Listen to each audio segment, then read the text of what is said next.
Hey guys, in this video I'm going to explain the third logic game of the June 2014 LSAT, which is LSAT PrepTest 72. In this game we have 5 artifacts that we're assigning to 3 different countries, I, N, and S. So I would consider this game to be a grouping matching game because we're matching the artifacts to the countries. I've laid out a bunch of rules here and I'll explain each one. We have W and Y together in the same country, so I put them as a vertical box there. X goes to Norway or Sweden, so it cannot go to Iceland. There are more artifacts in Iceland than in Norway. And finally, if V is Iceland, then Z is Sweden. So I wouldn't bother doing the contrapositive of this last one here because the result would be too ambiguous. Learning that Z does not go to Sweden would mean that it goes to I or N, and learning that V does not go to Iceland would mean that it goes to N or S, so a little bit too vague to be worth writing down. Now, as for the rule with I more going to I than going to N, I wouldn't represent that on the diagram here right now because maybe I gets 1 and N gets 0. They never say that every country has to get an artifact at all. So this is pretty much all I would lay out before getting into the questions themselves. So let's start off with number 13, which is a typical orientation question. We'll just take one rule at a time and apply to all 5, looking for violations. So we know that W and Y have to go together. Scanning through the choices, A violates that, having them separated. None of the others violated though. Move on to the next one. I has more than N does. Looks good for B, but C has them having 2 each. Unacceptable, so C is gone. None of the others violate that. Moving on to VI requires ZS. Scanning through there. D violates it because it has V at I and Z at N. So D is gone, E is okay on that. And finally, X does not go to Iceland. E violates that, leaving B is our answer for number 13. Next, number 14. If Y and Z were both in Iceland, what's the minimum that we could have in Sweden? Well, if Y and Z were Iceland, we'd have to have W there also because W and Y are always together. Then we'd have X and V left to allocate, but they could go pretty much anywhere within N and S. So we could even have 0 of them going to Sweden and both X and V going to Norway. That'd be perfectly fine. So our answer for 14 is A. So just pick it and move on. Next, number 15, what cannot be true? So each of these choices is talking about having 2 variables at a particular country.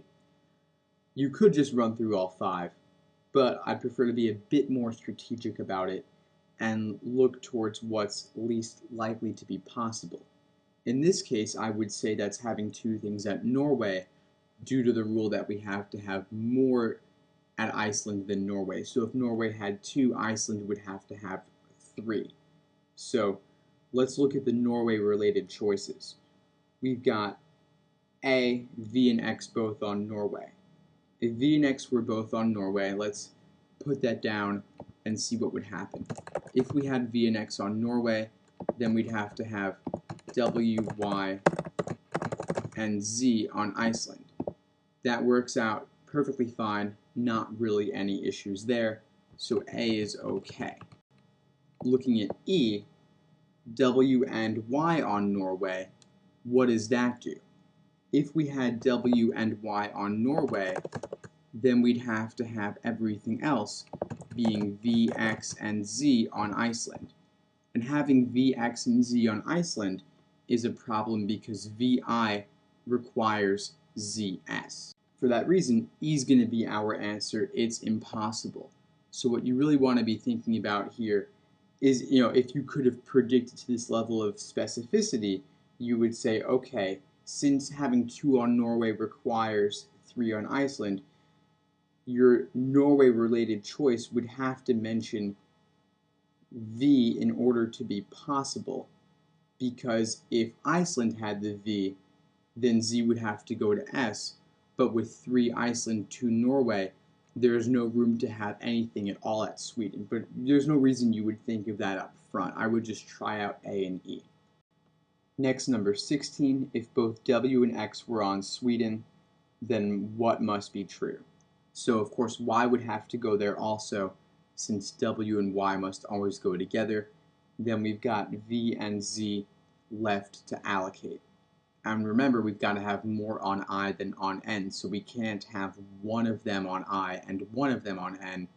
We'll have to have one of the two on I for certain, and then maybe the other one of the two will go on Sweden. And in fact, looking at it, if we've got V on I, of course, Z would have to go to S. If we have Z on I, well then V can't go to I also, so V would have to go to S, again because of that conditional, so it's really going to be 1 on I, 1 on S it seems. We'll just scan through the choices. Regarding what must be true, none of them on Norway, absolutely, because if we had 1 on Norway, we could only fit 1 more on Iceland and they'd be equal, not having I greater than N. So for that reason, A is actually our answer to number 16. Next, number 17. How many of them could go on Norway at some point? Well, we know back from number 15 that we can't have W and Y there. So right away that gets rid of 2 out of the 5, leaving us with down to 3, leaving us with V, X, and Z. And there's no particular reason to believe that we couldn't have any one of those there at some point. Obviously we can't have too many.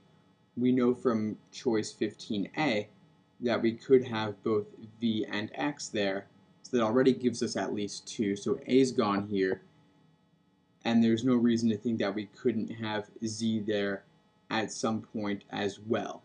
Not with V and X, of course, but maybe just Z by itself. No reason to think that couldn't happen, so it could be any of V, X, and Z going to Norway, giving us 3, choice C. Finally, number 18, general cannot be true question. Scanning through all 5, we see they're talking about specifically what would be on Sweden. So you want to be thinking, what does that leave us with left to allocate? So scanning through all of them, you have to think about what are the others that would remain. Now, about Sweden specifically, we have a rule saying that, if V is I, then Z is S. So you want to be thinking about choices that don't mention those variables, because that would force you to allocate both of those elsewhere.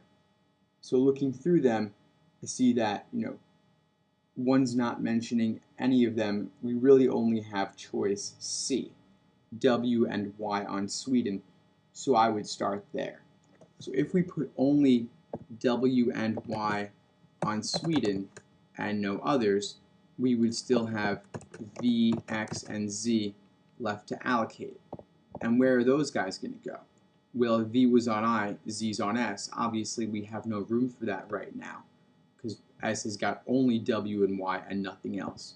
So we're going to have to put V on N. Now, the issue is that X can't go on I. X is going to go on N or S as always. We're not putting X on S, so it's going to have to go on N. So we've got only Z left to put on I. That's a major problem, because how are we going to have more on I than on N when we've already got 2 things on N? It's not going to work out, so for that reason, C is our answer to 18.